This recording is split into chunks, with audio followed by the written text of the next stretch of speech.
We've all heard that NSAIDs, non-steroidal anti-inflammatory drugs like ibuprofen and naproxen, can have troubling side effects like heart attacks and strokes Yeah, and little things bleeding like that.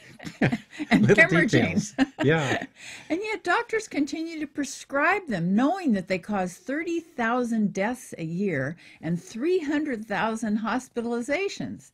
And we give them to our babies and our children. Now, if this isn't enough, a new study published in the Journal of Pediatrics just reported that NSAIDs can cause serious, permanent kidney damage in children. It shouldn't really come as a surprise. It's tragic. I mean, first of all, kids are a little more sensitive than older people. And we know that there are a lot of kidney deaths from the overuse of ibuprofen and drugs like it in hospitals. It's a disaster. So when we are talking about something like this, we're looking at 3% of acute renal injury over an 11-year period caused by these drugs, and all these kids needing dialysis, and probably more cases than were reported, at least that's what they suspected. We're talking about big numbers here that are really serious. And also, didn't they find that they were a lot worse if the children were dehydrated from a fever? As most of the time they are. Because, what happens there? Well, the damage is to the glomerulus, which are the little tubules that are inside the kidney that do the filtering. And when you don't have enough volume there and you have high concentration of drug, the tissues are very much more sensitive, and this is what you see.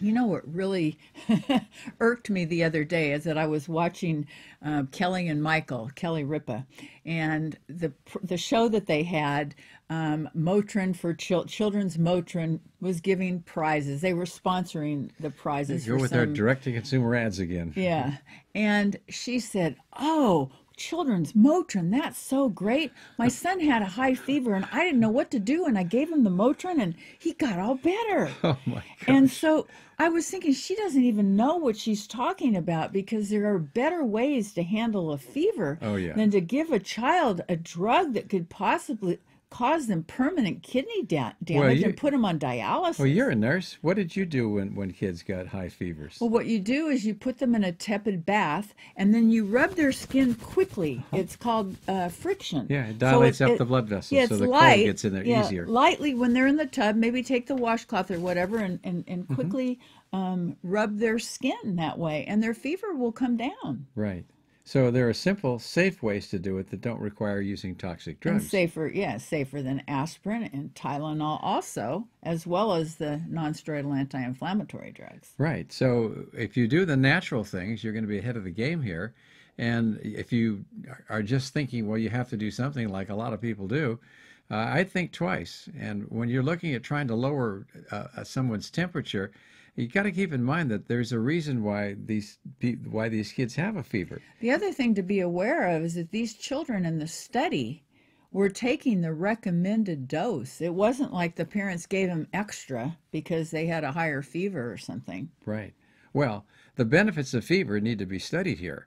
And we do know that a fever is there for a reason. It speeds up our metabolism. It makes our enzymes work better. The body knows how to fight off these, whatever the infection or whatever the trauma is itself naturally, and by adding drugs that can be toxic isn't the smartest way to go about it.